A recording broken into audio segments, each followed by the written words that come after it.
देवगणार्चितसेवितलिङ्गं भावैर्भक्तिभिरेव च लिङ्गं दिनकरकोटिप्रभाकरलिङ्गं तत्प्रणमामि सदा शिवलिङ्गम् अष्टदलोपरिवेष्टितलिङ्गं सर्वसमुद्भवकारणलिङ्गम्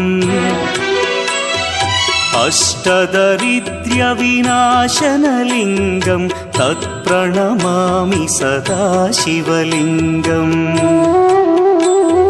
सुरगुरुसुरवरपूजितलिङ्गं सुरवनपुष्पसदार्चितलिङ्गम् परमपदं परमात्मकलिङ्गं तत्प्रणमामि सदा शिवलिङ्गम्